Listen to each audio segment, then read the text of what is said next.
বলা হয় রোহিঙ্গারা হচ্ছে পৃথিবীর সবচেয়ে নির্যাতিত জাতি। রাখাইনের এই বাসিন্দাদের ওপর বছরের পর বছর ধরে চলছে নির্যাতন।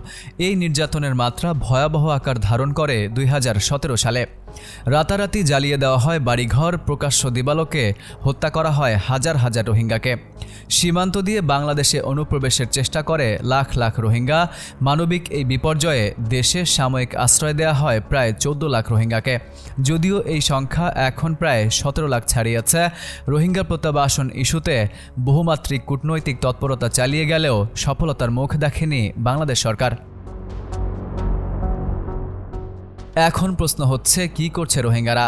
কক্সবাজারে রোহিঙ্গা ক্যাম্পে লাখ লাখ রোহিঙ্গারা নিজের দেশে ফিরে যেতে মরিয়া হয়ে আছে, কিন্তু কোনো চেষ্টাই যেহেতু কাজে আসছে না, তখন তাদের অনেকেই গোপনে হাতে তুলে নিয়েছে অস্ত্র, গড়ে তুলেছে সশস্ত্র বাহিনী।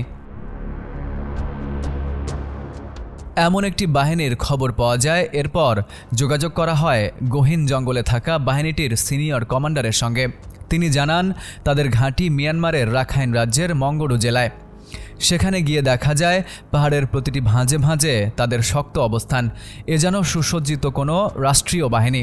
এটি রোহিঙ্গাদের বিদ্রোহী গোষ্ঠী, রোহিঙ্গা সলিডারিটি অর্গানাইজেশন, সংক্ষেপে যাদের বলা হয় RSO। এই বিদ্রোহী বাহিনীটির প্রকাশ্য দাবি, মিয়ানমারে রোহিঙ্গাদের নাগরিকত্ব ফিরিয়ে দেওয়া, নিরাপদ প্রত্যাবাসন এবং জাতিগত নিপীড়নের অবসান ঘটানোই তাদের মূল লক্ষ্য।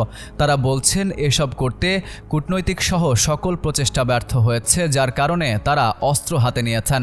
সরেজমিনে দেখা যায় তাদের প্রত্যেকের হাতে রয়েছে অত্যাধুনিক সব অস্ত্র। আরাকান আর্মি ও মিয়ানমারের সামরিক বাহিনীর ঘাঁটি থেকে যুদ্ধ জয় করে এসব অস্ত্র তারা পেয়েছেন বলে দাবি। RSO সদস্যদের সঙ্গে কথা বলে জানা যায়, শত শত রোহিঙ্গা তরুণ প্রশিক্ষণ নিচ্ছেন মিয়ানমারের পাহাড়ি জঙ্গলে। সব মিলিয়ে তাদের সংখ্যা এখন অন্তত 10 থেকে 12 হাজার। RSOর দাবি, ইতোমধ্যে রাখাইনের বেশ কয়েকটি জায়গা দখলে নিয়েছে তারা বলেন, মিয়ানমার সরকার ও আরাকান আর্মি রোহিঙ্গাদের ওপর যে নিপীড়ন নির্যাতন চালাচ্ছে তা বন্ধ না হওয়া পর্যন্ত এই গেরিলা যুদ্ধ চলবে। বাংলাদেশের সঙ্গে মিয়ানমারের সীমান্ত 271 কিলোমিটার। এই পুরো সীমান্ত এখন নিয়ন্ত্রণ করছে মিয়ানমারের বিভিন্ন সশস্ত্র বিদ্রোহী গোষ্ঠী।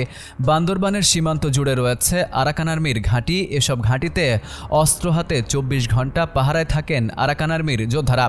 সূত্র বলছে, এ ঘাঁটিটি ব্যবহার হচ্ছে সরকারি বাহিনীর সঙ্গে যুদ্ধে আহতদের পুনর্বাসন কেন্দ্র হিসেবে। কিন্তু বাংলাদেশের গা ঘেঁষে যখন এই সশস্ত্র গোষ্ঠীর তৎপরতা, তখন প্রশ্ন উঠেছে দেশের নিরাপত্তা নিয়ে। কারণ আরাকানিদের এই তৎপরতা কেবল তাদের দখল করা ভূখণ্ডের ভেতরেই সীমাবদ্ধ নেই, সীমান্তের নজরদারি এড়িয়ে প্রায় তারা ঢুকে পড়ছে বাংলাদেশে।